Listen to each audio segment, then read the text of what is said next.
Hello friends, study with Krishna channel में एक बार आपका फिर स्वागत है। पिछली क्लास में हमने राष्ट्रीय आपातकाल के विषय में पूरी तरीके से 2 क्लासेस में डिस्कस कर लिया है, जिसमें हमने देखा कि आर्टिकल 352 का प्रयोग करते हुए किस प्रकार से राष्ट्रीय आपातकाल की घोषणा की जाती है। और फिर हमने ये भी देखा कि राष्ट्रीय आपातकाल के हमारे देश के विभिन्न कार्यों पर, जैसे कि कार्यपालिका, विधायिका और वित्तीय कार्य और फंडामेंटल राइट्स पर उनका क्या प्रभाव पड़ता है। तो उन चीज़ों को समझने के बाद में आज हम जो डिस्कस करने वाले हैं वो है संवैधानिक तंत्र की विफलता, जिसको आम बोलचाल की भाषा में राष्ट्रपति शासन कहा जाता है। और इसके साथ ही साथ हम ये भी डिस्कस करेंगे कि वित्तीय आपातकाल क्या होता है। तो आर्टिकल 356 और आर्टिकल 360 दोनों को आज इस क्लास में हम डिस्कस करेंगे। तो क्या क्या चीज़ें यहाँ पर हमारा रणनीति होगी, पहले हम ये जानेंगे कि संवैधानिक तंत्र की विफलता क्या है और इसकी घोषणा कैसे की जाती है, किस प्रकार इसका अनुमोदन होता है और कैसे इसे वापस लिया जाता है। और उसके बाद हम ये भी देखेंगे कि इसका हमारे जो है गतिविधियों पर, हमारे कार्यों पर क्या फ़र्क पड़ता है। तो इन चीज़ों को हम इस क्लास में पूरी तरीके से समझेंगे। तो सबसे पहले हम ये समझ लें कि ये संवैधानिक तंत्र की विफलता क्या है और ये किस आर्टिकल में है, इसका मतलब क्या होता है।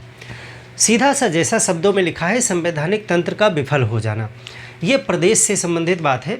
अगर किसी राज्य में, देखिए आर्टिकल 355 को आपको सबसे पहले समझना होगा, क्योंकि 356 में इसका प्रावधान किया गया है। तो इसको समझने से पहले आप एक आर्टिकल को अगर गौर करें 355 को, तो 355 में एक बात कही गई है कि प्रत्येक राज्य किस प्रकार से काम करेगा, वो संविधान की जो प्रबंध व्यवस्था है उसके अनुरूप कार्य करेगा।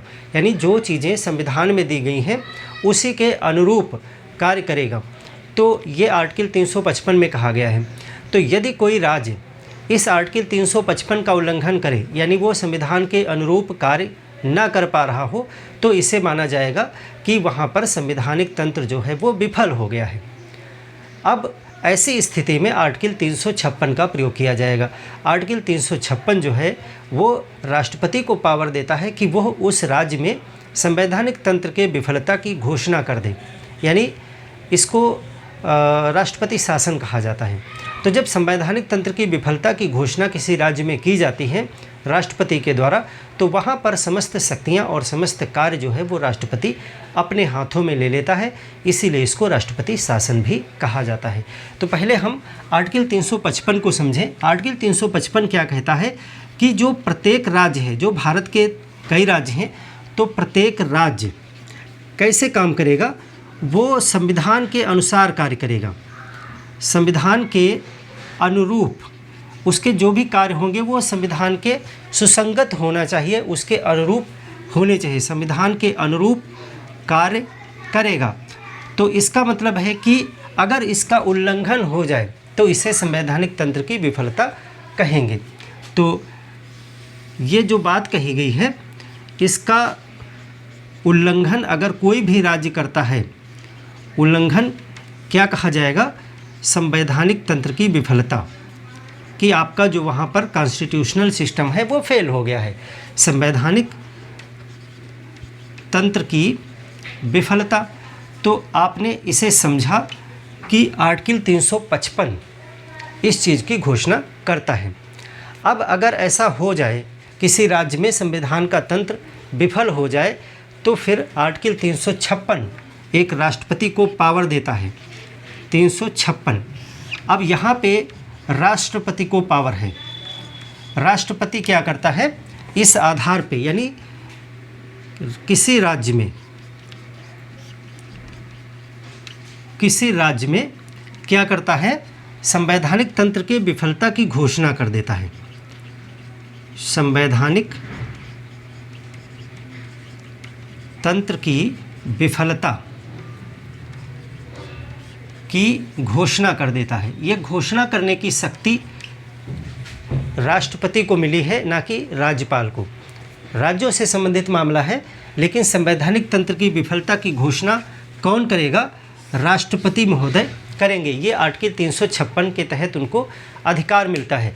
तो इस अधिकार का प्रयोग कब करेंगे वो हमने यहाँ पर बता दिया कि संविधान का तंत्र विफल हो गया तो घोषणा कर देंगे, लेकिन ये कैसे पता चलेगा कि संविधान का तंत्र विफल हो गया है? तो उसके लिए दो आधार आर्टिकल 356 में दिए गए हैं और एक आधार आर्टिकल 365 में दिया गया है। 356 और 365 में अक्सर कन्फ्यूजन हो जाता है। 356 और 365 अक्सर ये प्रश्न आ जाता है, पुस्तकों में भी आपने लिखा हुआ देखा होगा कि राष्ट्रपति शासन की जो बात है वो दो आर्टिकल में है, एक 356 में है, एक 365 में है। तो राष्ट्रपति शासन की घोषणा, देखो बोलचाल में राष्ट्रपति शासन ही कहते हैं, तो उसको हम राष्ट्रपति शासन के नाम से ही संबोधित करेंगे और ये संविधान में ये शब्द प्रयोग किए गए हैं। तो राष्ट्रपति शासन की जो घोषणा करने का अधिकार है वो आर्टिकल 356 के अनुसार ही किया जाता है जब भी किया जाएगा, लेकिन उसके घोषणा का जो आधार है वो आर्टिकल 356 में भी दिया गया है, दो आधार, और एक आधार जो है वो 365 में भी दिया गया है। तो वहाँ से भी इसका कारण जो है लिया जा सकता है। तो तब कहेंगे कि आर्टिकल 365 के कारण की वजह से आर्टिकल 356 का प्रयोग किया जा रहा है। तो यहाँ पर संवैधानिक तंत्र की घोषणा करेगा और इसके दो आधार हैं। आधार क्या होगा, कैसे पता चलेगा कि संवैधानिक तंत्र किसी राज्य में विफल हो गया है? तो इसी आर्टिकल 356 में दो बातें कही गई हैं। एक तो कहा गया है राज्यपाल का प्रतिवेदन, राज्यपाल का प्रतिवेदन, रिपोर्ट। देखो हर 15 दिनों पर जो है राज्यपाल रिपोर्ट सेंटर को भेजता है कि राज्य की किस प्रकार से शासन व्यवस्था चल रही है, तो उसको राज्यपाल का प्रतिवेदन कहा जाता है। तो राज्यपाल एक प्रकार से सेंटर का ही एजेंट होता है। आपको एक चीज़ समझें कि जैसे कि सेंटर में जो सरकार है, जब संसदीय शासन प्रणाली में आप देखते हो कि केंद्र में एक राष्ट्रपति होता है और उसकी मंत्रिपरिषद होती है, यानी प्रधानमंत्री होता है। तो राष्ट्रपति नाम मात्र का प्रमुख होता है और प्रधानमंत्री वास्तविक शक्तियों का स्वामी होता है। इस चीज़ को आप कई बार समझ चुके हैं। उसी प्रकार से जब राज्य में आते हैं तो राज्य में भी संसदीय शासन प्रणाली है, तो यहाँ पर भी राज्यपाल होता है जो राज्य का नाम मात्र का प्रमुख है, और उसके बाद जो है मंत्रिपरिषद होती है जिसमें प्रमुख मुख्यमंत्री होता है जो वास्तविक शक्तियों का स्वामी होता है। लेकिन सेंटर और राज्य की इस प्रणाली में एक बहुत मौलिक अंतर है। सेंटर का जो राष्ट्रपति है वो निर्वाचित होकर के आता है, और जो राज्य का राज्यपाल है वो निर्वाचित नहीं होता है, बल्कि वो नियुक्त किया जाता है और राष्ट्रपति के द्वारा नियुक्त किया जाता है। तो ये इस प्रकार क्यों किया गया? राज्यपाल को निर्वाचित क्यों नहीं किया? राज्यपाल भी राष्ट्रपति की तरह निर्वाचित हो सकता था। तो ऐसा इसलिए नहीं किया गया क्योंकि भारत में जो संसदीय शासन प्रणाली है उसमें संघ को शक्तिशाली बनाया गया है। राज्य यहाँ पर नाश्वर हैं, और राज्य का जो प्रधान है, अगर राज्यपाल भी निर्वाचित होता तो मुख्यमंत्री, चूँकि जनता द्वारा मुख्यमंत्री और मंत्रिपरिषद ये सब जनता से इलेक्शन लड़ करके आते हैं, तो जनता की अनुसार ये काम करते हैं। तो अगर राज्य में कोई राष्ट्र से विरोधी बातें उठती हैं तो नेता जो होते हैं वो जनता के साथ ही चलते हैं। लोकतंत्र की एक खास बात होती है, जनता अगर गलत भी चाहती है तो नेता उसी रास्ते पर चलते हैं, क्योंकि उनको जनता से वोट लेनी होती है। तो जनता अगर देश के प्रति विरोधी हो जाए और वो प्रदेश को काट के एक अलग देश बनाना चाहे, तो ऐसी स्थिति में राज्यपाल जो होता है वो एक सेंटर का एजेंट होता है और उसे वो नियंत्रित कर लेता है। तुरंत वहाँ पे राष्ट्रपति शासन की व्यवस्था या ऐसी किसी भी प्रावधान, आपातकाल वगैरह लगाया जा सकता है। तो इसीलिए राज्यपाल को निर्वाचित नहीं बनाया गया। और अक्सर परंपरा में आप देखोगे कि राज्यपाल जब किसी प्रदेश का होता है तो वो बाहरी व्यक्ति होता है, वो वहाँ का भी नहीं होता है। उसको अक्सर, ऐसा संविधान में नहीं लिखा है, लेकिन परंपरा में, लोक व्यवहार में ऐसा देखा जाता है कि राज्यपाल जो होते हैं वो दूसरी जगह के दूसरे राज्यों में लगाए जाते हैं। तो इसीलिए जो है राज्यपाल राष्ट्रपति के द्वारा नियुक्त किया जाता है और राष्ट्रपति के ही द्वारा इसको हटाया भी जाता है। और राज्यपाल जो है एक प्रकार से सेंटर का, संघ का एक नियुक्त किया हुआ व्यक्ति प्रतिनिधि होता है जो राज्य की सभी गतिविधियों की रिपोर्ट जो है वो सेंटर तक पहुंचाता है। तो संवैधानिक तंत्र विफल हो गया है, यानी यहाँ पर संविधान के अनुसार कार्य नहीं चल पा रहा है शासन का। यह रिपोर्ट कौन भेजेगा? ये रिपोर्ट भेजेगा राज्यपाल। तो यदि राज्यपाल का प्रतिवेदन मिलता है तो उस आधार पर राष्ट्रपति जो है मंत्रिपरिषद की, अपनी जो मंत्रिमंडल है उसकी सलाह से जो है संवैधानिक तंत्र की विफलता की घोषणा कर देगा। या फिर अन्यथा भी कहा गया है कि ऐसा नहीं, अगर राज्यपाल ना भेजे तो किसी अन्य स्रोत से भी, न्यूज़ से, समाचारों से या अन्य स्रोत से भी राष्ट्रपति को अगर समाधान हो जाता है कि वहाँ पर संवैधानिक तंत्र की विफलता हो गई है, तो भी संवैधानिक तंत्र की विफलता की घोषणा की जा सकती है। अब ये आधार दो तो आर्टिकल 356 में ही दिए गए हैं। तो अब एक आर्टिकल 365 को हम यहाँ पर देखें कि वहाँ पर क्या कहा गया है। आर्टिकल 365 में कहा गया है कि देखिए, केंद्र राज्य संबंध में एक बात आती है कि केंद्र सरकार जो होती है वो राज्यों को निर्देश देती है कि इस अनुसार कार्य होना चाहिए। अगर राज्य केंद्र के निर्देशों को नहीं मानते हैं, उसके अनुसार कार्य नहीं करते हैं, तो ये 365 में अधिकार दिया गया है कि ऐसी स्थिति को संभालने के लिए राष्ट्रपति को पावर है, यानी कि ऐसी स्थिति में वो वहाँ के शासन को अपने हाथ में ले सकता है। तो इसको भी कहा जाता है कि यह स्थिति जब राज्य केंद्र के निर्देशों का पालन करने में असक्षम हो जाए तो इसे भी संवैधानिक तंत्र की विफलता ही माना जाएगा, क्योंकि ये संविधान का सिस्टम है कि राज्य को केंद्र का निर्देश मानना पड़ेगा। तो यदि वो निर्देश नहीं मान रहे तो संविधान का सिस्टम फेल हो गया। इसका मतलब है तब भी राष्ट्रपति वहाँ पर ये घोषणा कर सकते हैं, लेकिन घोषणा 356 के आधार पर ही की जाएगी। तो 365 में क्या है, यदि जो राज्य हैं, राज्य केंद्र के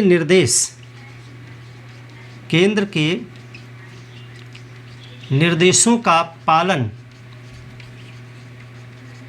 करने में विफल हो जाए तो इसे भी हम क्या मानेंगे, इसे भी संवैधानिक तंत्र की विफलता मानेंगे। संवैधानिक तंत्र की विफलता माना जाएगा। और ऐसे में राष्ट्रपति जो है वहाँ की शासन व्यवस्था को अपने हाथ में ले। ये विधि संगत है, यानी ये ऐसा संविधान में बताया गया है कि फिर वो विधि संगत होगा कि राष्ट्रपति उस प्रदेश की शासन व्यवस्था को अपने हाथ में ले, यानी स्थिति को संभाले। तो इस आधार पर भी तो देखिए, दो आधार तो ये बन गए और तीसरा आधार यहाँ बन गया। तो इन तीनों आधार पर राष्ट्रपति को ये पावर है कि वो वहाँ पर राष्ट्रपति शासन की घोषणा कर दे। तो इस चीज़ को आशा है आप समझ गए कि राष्ट्रपति शासन की घोषणा कब कब की जा सकती है और किस आर्टिकल के आधार पर की जाती है, 356 के आधार पर। अब जैसा कि राष्ट्रीय आपातकाल में हमने देखा था कि उसको अनुमोदित कराना पड़ता है संसद से, वैसे ही जब भी राष्ट्रपति शासन की घोषणा की जाएगी तो इसे भी अनुमोदित कराना पड़ेगा। इसी को राष्ट्रपति शासन कहा जाता है। ये जो चीज़ है इसी को क्या कहते हैं, इसको राष्ट्रपति शासन कहा जाता है। शासन, या इसको राज्य आपातकाल भी कहते हैं, राज्य आपातकाल, या इसको कहते हैं राज्य में संवैधानिक आपातकाल। संवैधानिक आपातकाल भी इसी को कहा जाता है। तो इस तरह से कई शब्द आ सकते हैं, आपको सभी अपने ध्यान में रखने चाहिए कि राज्य आपातकाल या संवैधानिक आपातकाल इसी को कहा जाता है। अब यहाँ पर इसको अनुमोदन की बात हम करते हैं कि इसको किस प्रकार से वैधता प्रदान की जाएगी। तो राष्ट्रपति जब घोषणा कर देते हैं तो फिर 2 महीने का समय मिलता है संसद को इसे पारित करने के लिए। 2 महीने के अंदर संसद जो है इसे पारित करे, अन्यथा जो है घोषणा निरस्त हो जाएगी। अभी पिछली क्लास में हमने बताया था कि राष्ट्रीय आपातकाल की जब राष्ट्रपति घोषणा करता है तो उसे संसद पारित करती है। तो आप वहाँ पे बताएं कि वहाँ पे कितना समय मिलता है संसद को राष्ट्रीय आपातकाल, नेशनल इमरजेंसी को पारित करने के लिए। यहाँ पर जो समय है वो 2 महीने का है। तो इसका अनुमोदन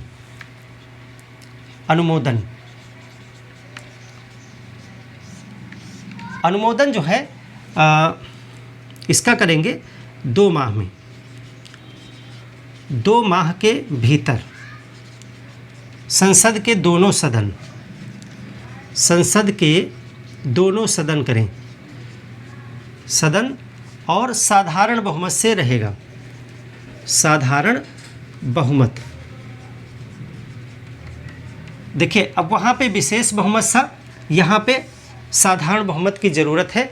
और आपको वहाँ पर एक चीज़ हमने और बताई थी कि यदि लोकसभा विघटित अवस्था में है तो राज्यसभा उसे पारित कर दे, और जब लोकसभा की प्रथम बैठक होगी आगे तब 1 महीने में उसे वो पारित कर दे। तो वो नियम यहाँ भी लागू रहेगा। वैसा नियम वो सब कहीं है, जब भी विघटित अवस्था में है तो अगली बैठक में 1 महीने का समय उसे मिलेगा। यहाँ पर जो मैक्सिमम समय दिया गया है वो 2 महीने का दिया गया है। 2 महीने में संसद के दोनों सदन इसको साधारण बहुमत से पारित कर दें। राष्ट्रीय आपातकाल में विशेष बहुमत से पारित किया जाता है, राष्ट्रपति शासन को साधारण बहुमत से ही पारित कर दिया जाता है। और समय भी 2 गुना मिलता है, 2 महीने का समय मिलता है। 2 महीने बिना पारित के भी आदेश लागू रहेगा। अब इसमें देखिए, अगर पारित हो जाए तो कितने दिन तक लगा रहेगा? पारित होने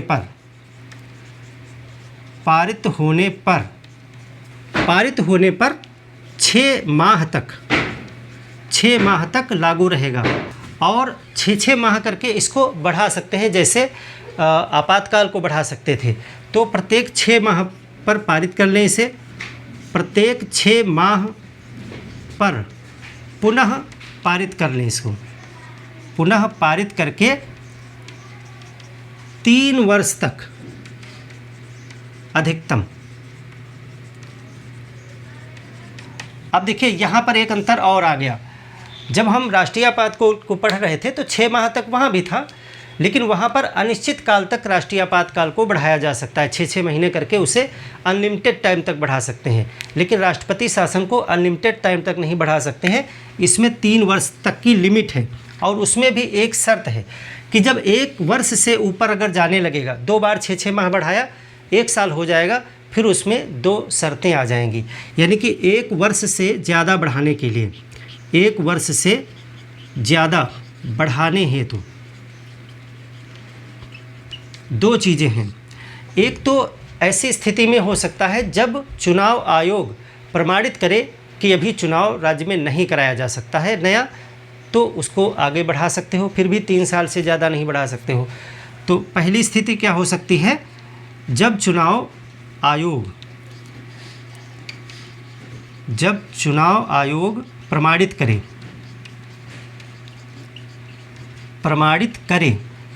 क्या प्रमाणित करे? चुनाव संभव नहीं है।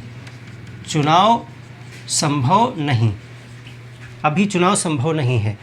दूसरा क्या हो सकता है कि पूरे देश में अगर आपातकाल लगा है, पूरे देश में या प्रदेश में या प्रदेश के किसी भाग में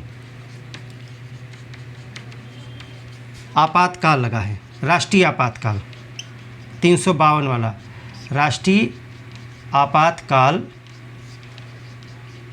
लगा हो, तो ये 2 कंडीशंस अगर हैं तभी 1 वर्ष से ज़्यादा बढ़ाया जाएगा और फिर भी मैक्सिमम 3 वर्ष तक ही जाएगा, और एक बार में 6 माह साधारण बहुमत। ये तीनों चीज़ें आप याद रखेंगे। अब इसमें बात करते हैं वापसी। तो जब हम राष्ट्रीय आपातकाल की बात कर रहे थे तो वहाँ पर हमने देखा था कि राष्ट्रपति जब चाहे तो नेशनल इमरजेंसी को वापस कर ले, लोकसभा साधारण बहुमत से पारित करके राष्ट्रपति को दे दे, राष्ट्रपति वापस ले लेगा, बाध्य है उसके लिए, या फिर 1/10 मेंबर ऐसी संकल्प को पारित कर दें तो फिर विशेष बैठक बुलाई जाएगी इसको बंद करने के लिए विचार करने हेतु। तो वहाँ पर 3 सिस्टम थे। यहाँ पर ज़्यादा कुछ नहीं है। राष्ट्रपति शासन को हटाना बहुत ही आसान है। राष्ट्रपति कभी भी फिर से एक नई घोषणा करके, जिसको पुनश्च घोषणा कहेंगे, करके इस राष्ट्रपति शासन को समाप्त कर सकता है। तो समाप्त करना बहुत आसान है। समाप्ति कैसे की जाएगी लिख लीजिए आप। समाप्ति कैसे करेंगे? समाप्ति भी राष्ट्रपति पुनश्च घोषणा से करेंगे। पुनश्च मतलब फिर से एक नई घोषणा, पुनश्च घोषणा द्वारा इसको समाप्त कर सकते हैं। और समाप्त करने के लिए अनुमोदन आवश्यक नहीं है। अनुमोदन आवश्यक नहीं है। जिस प्रकार से लगाने के लिए लोकसभा और राज्यसभा से साधारण बहुमत से पारित करवाना जरूरी था, लेकिन हटाने के लिए उसे पारित करवाना जरूरी नहीं है। सिर्फ राष्ट्रपति जो है अपने मंत्रिपरिषद की सलाह पर ऐसा कर देगा। तो ये हो गया अनुमोदन और समाप्ति, और हमने देखा कि मैक्सिमम कितने समय तक ये चल सकता है। अब बात करें कि राष्ट्रपति शासन होता क्या है। इसमें क्या ऐसा होता है जिसकी वजह से इसे राष्ट्रपति शासन कहते हैं, और राज्यों की स्थिति क्या होती है, इसमें कौन विधि बनाता है, क्या चीज़ें फ़र्क पड़ती हैं शासन प्रशासन पर जब किसी प्रदेश में राष्ट्रपति शासन लगाया जाता है। तो इसके प्रभाव देखें हम। तो प्रभाव में जैसा इसके शब्द से स्पष्ट हो रहा है कि राष्ट्रपति का शासन, तो इसका मतलब है कि वहाँ का शासन किसके हाथ में आ जाएगा, राष्ट्रपति के हाथ में आ जाएगा। तो यही बस चीज़ एक जाननी है आपको, और सारी चीज़ें इसी एक शब्द से ही निकल आएंगी। तो देखिए इसका प्रभाव क्या है।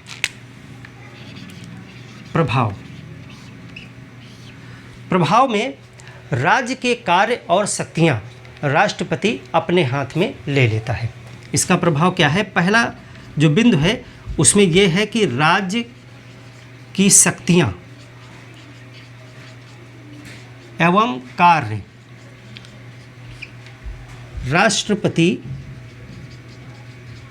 अपने हाथ में ले लेता है, अपने हाथ में ले लेता है। अब अगर राष्ट्रपति ने ये जिम्मेदारी ले ली है कि इस राज्य का शासन हम देखेंगे, तो राष्ट्रपति तो नहीं वहाँ शासन करने जाएगा, तो कौन करेगा, तो राष्ट्रपति राज्यपाल के माध्यम से वहाँ पर शासन करता है। राज्यपाल और राज्यपाल के साथ में जो राज्य का सचिव होता है, या फिर राष्ट्रपति जिस व्यक्ति को नामित करे सलाह देने के लिए, तो उनके माध्यम से टोटल ये टीम बनती है, राज्यपाल और वहाँ का सचिव या फिर राष्ट्रपति द्वारा नामित व्यक्ति, इनके माध्यम से राष्ट्रपति वहाँ का शासन करता है। तो राष्ट्रपति कैसे शासन करता है, राष्ट्रपति राज्यपाल एवं सचिव या राष्ट्रपति द्वारा नामित व्यक्ति, राष्ट्रपति द्वारा नामित व्यक्ति, राज्यपाल तो रहेगा ही, साथ में सचिव या राष्ट्रपति द्वारा नामित व्यक्ति के माध्यम से शासन, और शासन जो है वो राष्ट्रपति के नाम से होने लगेगा, राष्ट्रपति के नाम से। तो इसीलिए इसको राष्ट्रपति शासन कहा जाता है, राष्ट्रपति शासन। अब जो भी वहाँ पे शासन किया जाएगा वो सब कुछ राष्ट्रपति के नाम से किया जाएगा। तो दो बातें हो गई। तीसरी बात ये होती है कि ऐसे में वहाँ की सरकार का क्या होता है, राज्य में कोई ना कोई चुनी हुई सरकार होगी, मुख्यमंत्री होगा, तो उसका क्या है। तो राज्य की जो सरकार होती है उसकी विधि बनाने की शक्ति निलंबित हो जाती है, मंत्रिपरिषद को भंग कर दिया जाता है। लेकिन संविधान जो विधानसभा है उसका विघटन किया जाएगा या नहीं किया जाएगा वो राष्ट्रपति तय करेगा। राष्ट्रपति कर सकता है, नहीं भी कर सकता है। तो मंत्रिपरिषद को तो भंग कर देगा वो, और जो वहाँ की विधि बनाने की शक्ति है वो निलंबित कर दी जाएगी। क्या होता है देखिए, मुख्यमंत्री एवं मंत्री परिषद को भंग कर देता है। जब ये भंग हो जाएगा तो विधि कौन बनाएगा, विधायिका जो राज्य की है वो निलंबित रहेगी, उसकी विधि बनाने की शक्ति संसद को राष्ट्रपति दे सकता है। तो राष्ट्रपति क्या करेगा, राष्ट्रपति राज्य के विधायी कार्य संसद को दे सकता है, संसद को दे सकता है, ये होता है। और जो बजट है राज्य का वो भी संसद पारित करेगी। राज्य का जो बजट है, राज्य का बजट कौन पारित करेगा, संसद पारित करेगी। अब वहाँ की विधानसभा विघटित होगी या नहीं विघटित होगी तो वो राष्ट्रपति आदेश जारी करके करेंगे। देखिए दोनों आदेश एक साथ नहीं जारी होते हैं कि आप राष्ट्रपति शासन और विधानसभा का विघटन एक साथ कर दिया जाए, एक साथ नहीं होगा। पहले राष्ट्रपति का शासन घोषित किया जाता है, उसके बाद राष्ट्रपति यदि चाहे तो विधानसभा को विघटित कर सकता है। तो राष्ट्रपति जो है, राष्ट्रपति विधानसभा को विघटित कर सकता है, कोई आवश्यक नहीं है, विधानसभा का विघटन कर सकता है। मंत्रिपरिषद को तो वो भंग कर देगा, मुख्यमंत्री की पावर्स, मंत्रिपरिषद की पावर्स समाप्त हो जाएंगी, राज्यपाल के हाथ में शासन आ जाएगा, राष्ट्रपति के माध्यम से वो, राष्ट्रपति के नाम से वो शासन करेगा। राष्ट्रपति चाहे तो विधानसभा का विघटन भी कर सकता है, उसके लिए अलग से घोषणा करनी पड़ेगी कि विधानसभा को भी विघटित किया जा रहा है। एक चीज़ और आपको यहाँ पर जाननी है कि न्यायपालिका का क्या होता है, जैसे कि हाई कोर्ट, जो राज्य में हाई कोर्ट है, क्या उनकी शक्तियों पर भी इसका प्रभाव पड़ता है? तो उनकी शक्तियों पर इसका कोई भी प्रभाव नहीं पड़ता है। यानी कि जो उच्च न्यायालय हैं, उच्च न्यायालय, हाई कोर्ट्स के कार्य एवं शक्तियाँ यथावत बने रहते हैं, यथावत रहते हैं, यानी कि उन पर कोई भी फर्क नहीं पड़ेगा। न्यायपालिका पर राष्ट्रपति का शासन का कोई फर्क नहीं पड़ता है। हाई कोर्ट वगैरह जो भी उनकी शक्तियां हैं वो वैसी ही बनी रहती हैं। तो ये हैं इसके इफ़ेक्ट्स। अब जब भी यहाँ पर संसद कोई विधि बनाएगी, जैसे कि हमने आपको बताया कि राष्ट्रपति राज्य की विधायी कार्य को किसको दे सकता है, राज्य के विधायी कार्य को वो संसद को सौंप सकता है। तो संसद राज्य के सूची के विषयों पर कानून बनाना प्रारंभ कर देगी उस पार्टिकुलर राज्य के लिए। यहाँ पर देखिए, राष्ट्रपति शासन में सभी राज्यों के लिए नहीं होगा। यहाँ पर उस राज्य के लिए जो कानून बनाए जाएंगे वो कब तक लागू रहेंगे? तो वो कानून जो हैं वो बाद तक लागू रहेंगे जब वहाँ का राष्ट्रपति शासन समाप्त हो जाए, नई सरकार चुन करके आए, यानी नई विधानसभा का गठन हो, या पुरानी वाली ही एक्टिवेट की जाए। जैसा किया जाए, जैसे हमने कहा विधानसभा विघटित कर दी जाएगी तो नई बनेगी, और नहीं केवल निलंबित रहेगी तो वही वाली एक्टिवेट हो जाएगी बाद में। तो जब नई विधानमंडल बैठेगी विधानसभा, तो वो चाहे तो राष्ट्रीय जो ये राष्ट्रपति शासन है उसके समय में जो विधियां बनी थी संसद द्वारा, उनको चाहे तो संशोधित कर दे, निरसित समाप्त कर दे, या लागू रहने दे, ये उसकी मर्जी पर है। तो राष्ट्रपति शासन के समय जो विधियां बनती हैं वो शासन हटाए जाने के बाद में भी लागू रहती हैं। ये आप लिखें कि राष्ट्रपति शासन के समय बनी विधियां, जो नए कानून बनाए जाएंगे, जो संसद बनाएगी राज्य के लिए, विधियां बाद में भी लागू रहती हैं, बाद में भी लागू। कब तक? जब तक राज्य का विधानमंडल उसे संशोधित, निरसित न कर दे। यानी कि राज्य का विधानमंडल चाहे तो उसको समाप्त कर दे, पारित करके, या फिर उसे संशोधित कर दे, या जैसा वो चाहे कर सकता है। अब देखिए, इसको डॉक्टर अंबेडकर ने मृत पत्र कहा था। ये आर्टिकल 356 है, इसके विषय में डॉक्टर अंबेडकर ने कहा था कि ये एक मृत पत्र है। तो ये आपसे पूछा जा सकता है, डॉक्टर अंबेडकर ने मृत पत्र किसे कहा है? मरा हुआ पत्र है ये, मृत पत्र। तो इसी 356 के लिए इन्होंने कहा था। आर्टिकल 356 क्या है? आर्टिकल 356 एक मृत पत्र है, इसका उपयोग नहीं किया जाएगा, कभी ऐसी आवश्यकता नहीं पड़ेगी। लेकिन ये राजनीतिक विडंबना है कि इसका बहुत ज़्यादा बार उपयोग भारत में किया गया है।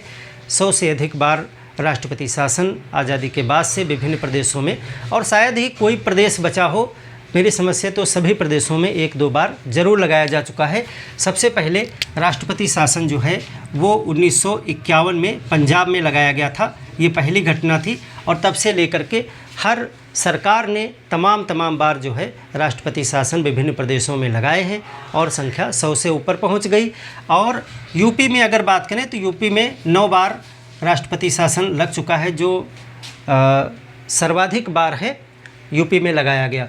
जब 38वां संविधान संशोधन किया गया था तो उस समय कहा गया कि राष्ट्रपति का निर्णय अंतिम निर्णय होगा और उसकी न्यायिक समीक्षा नहीं की जा सकती है।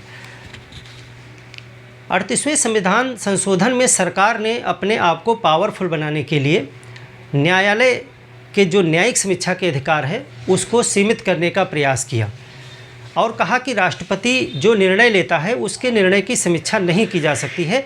ये 38वें संविधान संशोधन में कहा गया था। इसको नोट कर लेंगे आप। 38वें में क्या कहा गया था कि राष्ट्रपति के निर्णय की न्यायिक समीक्षा नहीं हो सकती है, यानी कि अगर वो इस तरह का कोई निर्णय लेता है। लेकिन इसको खंडित कर दिया गया 44वें संविधान संशोधन में। मैंने पीछे कई बार बताया है कि 44वें संविधान संशोधन में कहा गया कि राष्ट्रपति का जो निर्णय है वो न्यायिक समीक्षा से बाहर नहीं है। मिनर्वा मिल निर्णय में भी सर्वोच्च न्यायालय ने कहा कि न्यायिक समीक्षा करने का जो अधिकार है न्यायालय का, यानी कि जुडिशियल रिव्यू का अधिकार है, वो भारत का संविधान का बेसिक स्ट्रक्चर है, उसे बदला नहीं जा सकता है। यानी कि न्यायिक समीक्षा हो सकती है, ज़रूर होगी, और राष्ट्रपति के निर्णय की भी होगी। अगर राष्ट्रपति शासन लगाया जाता है तो हम उस चीज़ के समीक्षा नहीं करेंगे कि वहाँ पर राष्ट्रपति शासन मंत्रिपरिषद की सलाह पर लगाया गया, तो सलाह क्या दी, लगाने की सलाह दी या नहीं लगाने की सलाह दी, इसका समीक्षा नहीं होगी। समीक्षा हम उस सामग्री की करेंगे, उन चीज़ों की करेंगे जिनके आधार पर आपने यह सलाह दी है। भाई राष्ट्रपति ने अपने आप तो राष्ट्रपति शासन लगाया नहीं, मंत्रिमंडल ने ही सलाह दी, तो मंत्रिमंडल की सलाह की समीक्षा नहीं होगी। आपने लगाने की सलाह दी या नहीं लगाने की सलाह दी वो आपकी सलाह है, लेकिन किस आधार पर आप देनी, जो आधार हमने आपको बताए थे वो सही थे या काल्पनिक थे, राजनीति से प्रेरित थे। कहीं ऐसा तो नहीं है कि सेंटर में किसी अन्य पार्टी की सरकार है और प्रदेश में किसी अन्य पार्टी की सरकार है, तो राजनीतिक दुर्भावना से ऐसा किया गया हो तो बिल्कुल उसकी समीक्षा हो सकती है और जिन आधारों पर राष्ट्रपति शासन की घोषणा की गई है उसकी समीक्षा की जाएगी। SR बोम्मई केस 1994 में भी सुप्रीम कोर्ट ने इसके लिए बहुत से नियम तय किए हैं। उसमें भी जो है बताया गया, कई नियम इसके लिए बताया गया कि घोषणा कैसे कैसे किन आधारों पर की जाएगी। वो सब मैंने मौखिक आपको बताया ही है कि इसमें राज्यपाल का प्रतिवेदन होना ज़रूरी है। साथ ही साथ हमने आपको ये भी बताया कि राष्ट्रपति शासन की घोषणा और वहाँ की विधानसभा के भंग करने की घोषणा एक साथ नहीं की जा सकती है। पहले राष्ट्रपति शासन की घोषणा की जाएगी, उसके बाद में यदि राष्ट्रपति को लगता है कि विधानसभा को भंग किया जाएगा तो उसे वो भंग करने की घोषणा भी कर सकता है। सुप्रीम कोर्ट मतलब वहाँ की जो न्यायपालिका है, हाई कोर्ट, उसको उसके कार्य और उसकी शक्तियों पर इसका कोई प्रभाव नहीं पड़ेगा, वो यथावत जैसी की तैसी बनी रहेंगी। तो ये सब नियम बोम्मई केस में जो है सुप्रीम कोर्ट ने तय किए थे। तो अब हम देखते हैं, यहाँ पर हमने संवैधानिक तंत्र की विफलता को समझ लिया है। अब हम देखें कि वित्तीय आपातकाल क्या होता है।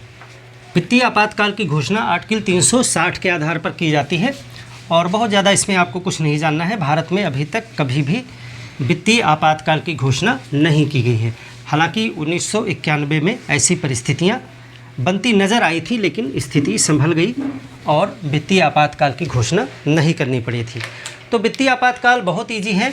वित्तीय आपातकाल जो है वो आर्टिकल 360 में दिया गया है। वित्तीय आपातकाल की घोषणा भी राष्ट्रपति ही करेगा। वित्तीय आपातकाल की जो घोषणा है वो कौन करेगा, तो इसकी घोषणा भी राष्ट्रपति के द्वारा की जाएगी। और किस आधार पर की जाएगी, तो इसके लिए दो आधार डिसाइड किए गए हैं, बहुत इजी हैं। वित्त से संबंधित है, पैसे से संबंधित है। इसमें कहा गया कि यदि देश की साख खतरे में हो या देश का जो वित्तीय स्थायित्व है वो खतरे में हो तो वित्तीय आपातकाल की घोषणा की जा सकती है। यानी कि देश की साख का मतलब होता है क्रेडिट अगर खतरे में है और वित्तीय स्थायित्व अगर जो है फाइनेंशियल स्टेबिलिटी, ये दो चीज़ें जो हैं, क्रेडिट क्या होता है, साख क्या होता है, जैसे कि विश्व के लोग आपके देश पर कितना भरोसा करते हैं वित्तीय व्यवहार के लिए, वित्तीय लेन देन के लिए, तो वही आपकी क्रेडिट कही जाती है। जितना आपका क्रेडिट अच्छा होता है, लोग आपके देश में उतना धन इन्वेस्ट करना चाहते हैं या आपके बॉन्ड खरीदना चाहते हैं या आपका जो पैसा है उस पर विश्वास लोगों का बढ़ता है। यानी कि आपके देश की आर्थिक स्थिति अगर मजबूत है तो आपका रुपया जो होता है वो अंतर्राष्ट्रीय स्तर पर ज़्यादा महत्व रखता है। आपके सरकारी बांड जो निर्यात किए जाते हैं, बेचे जाते हैं, उनको लोग खरीदना चाहते हैं और इस तरह से, और आपको लोन देना चाहते हैं, जैसे कि विश्व बैंक है या अन्य जो देश है वो आपको आसानी से कम ब्याज पर लोन दे देंगे, क्योंकि आपके देश की आर्थिक स्थिति, आपका क्रेडिट अच्छा है। तो इस वजह से उनको पता है कि जो भारत है वो हमारा लोन आसानी से वापस कर देगा। जिन देशों की साख खतरे में होती है, जिन देशों की साख बिगड़ जाती है, तो उन देशों को कोई भी लोन नहीं देना चाहता, ना तो कोई देश देना चाहता है, ना कोई बैंक देना चाहती है, क्योंकि उनको लगता है कि इस देश की जो क्रेडिट है वो अच्छी नहीं है। तो अगर देश की क्रेडिट खतरे में पड़ जाए, यानी ये दो चीज़ें अगर खतरे में है, खतरे में हों, तो जो है ये घोषणा की जाएगी। तो इसे बचाने के लिए मान लेते हैं कि हमारे देश में ऐसी स्थिति आ गई कि हम अपने देश का लोन नहीं चुका पा रहे हैं, तो ऐसे में क्या होगा? ऐसे में हमारे देश के ऊपर से लोगों का भरोसा हट जाएगा और फिर आगे हमें कोई लोन नहीं देगा। तो ऐसे में हम क्या करेंगे? देश में वित्तीय आपातकाल की घोषणा कर देंगे और फिर हमारी प्राथमिकता होगी कि कैसे न करके हम अपने देश की इज्जत को बचा लें। यानी हम पहले अपने देश की साख की रक्षा कर लें, बाद में हम यहाँ वेतन भत्ते और ये सब कुछ देश में वित्तीय कार्य कर लेंगे, लेकिन प्राथमिकता ये है कि देश की साख को बचाना। इसको छोटा सा उदाहरण से आप समझें कि अगर आपने बैंकों से लोन ले रखा है और आपके घर में कुछ ऐसी स्थितियाँ आ गई कि अब आपको दो काम करने, या तो बैंक का लोन समय पर चुकाएं किस्त को, या फिर घर में होली के कपड़े लेकर के आएँ। तो आप ऐसे में क्या सोचेंगे कि अगर हमें भविष्य में भी बैंक से लोन लेना है तो किस्त समय पर पहुंचनी चाहिए। मामला बिगड़ गया है, पिछली 3 किस्तें बकाया हैं, तो आप सोचेंगे कि भले हम इस बार होली में कपड़े नहीं लेंगे, चिप्स पापड़ गुजिया कम बना लेंगे, लेकिन हमारी प्राथमिकता क्या होगी? पहले बैंक का किस्त अदा कर दिया जाए। तो इसी को हम घर में कहेंगे वित्तीय आपातकाल लगा दिया, यानी घर के खर्चे कम कीजिए। बाहर को विश्वास को बनाए रखना है, हमारा विश्वास टूटना नहीं चाहिए।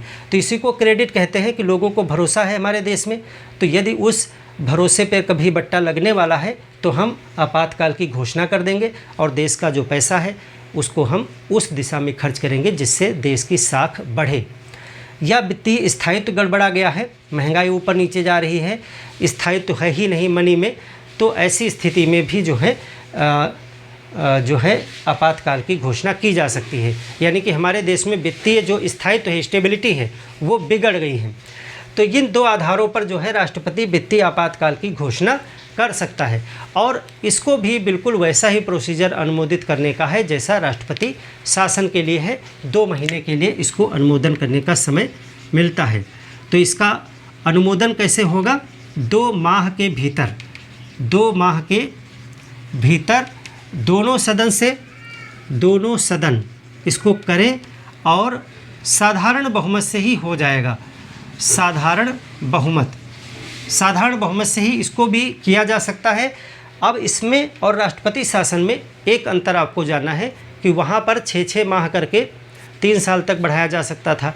राष्ट्रीय आपातकाल को 6-6 माह करके अनिश्चित काल तक बढ़ाया जा सकता था, लेकिन इसको बार बार पारित करने की ज़रूरत नहीं है। इसको सिर्फ एक बार ही 2 महीने में पारित करने के बाद में अनिश्चित काल तक लगाया जा सकता है। यानी कि इसको एक बार पारित किया और अनिश्चित काल तक, जब तक इसे हटाया न जाए तब तक दोबारा इसे पारित करने की ज़रूरत नहीं है। अनिश्चित काल तक इसको लागू कर सकते हैं। तो ये हो गया अनुमोदन। और इसकी समाप्ति कब की जाएगी?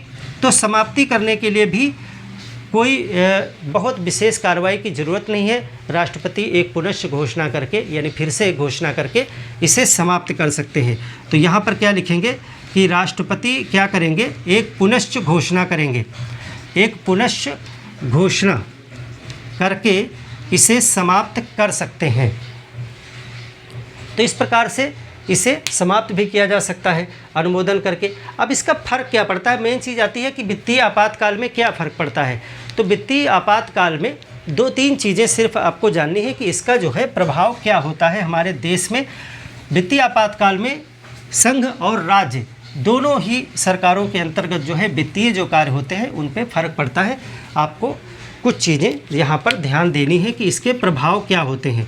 प्रभाव में सबसे पहली चीज़ ये होती है कि जो संघ की कार्यपालिका होती है, आपातकाल कोई भी हो, संघ शक्तिशाली हो जाता है, तो जो संघ की कार्यपालिका है उसका विस्तार हो जाता है यहाँ पर भी।